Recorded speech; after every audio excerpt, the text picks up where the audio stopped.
పాపం తను జైలుకి వెళ్ళినా ప్రశాంతంగా ఉండనిస్తలేరండి. ఏం ట్రోల్స్ అండి. తను జైలుకి గుంజుకొని పోయారు, ట్రోఫీ గుంజుకుంటున్నారు. ఇవన్నీ ఎంతవరకు మీకు న్యాయంగా అనిపిస్తుందో నాకు అర్థం కావట్లేదు.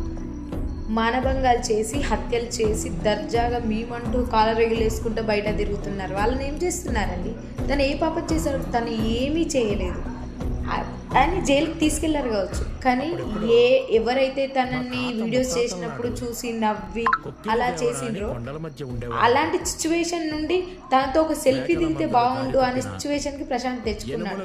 మళ్ళీ సేమ్ సిచ్యువేషన్ ఆయన ఖచ్చితంగా ఆయనకు ఇప్పుడు కూడా తనని ఎవరైతే ట్రోల్ చేస్తున్నారో వాళ్ళే మళ్ళీ ఒకసారి ప్రశాంత్తో కలిసి మాట్లాడాలనే స్టేజ్ ఖచ్చితంగా వస్తాడు. నిజంగా గెలిచిన సంతోషం తనకు కానీ తన ఫ్యామిలీ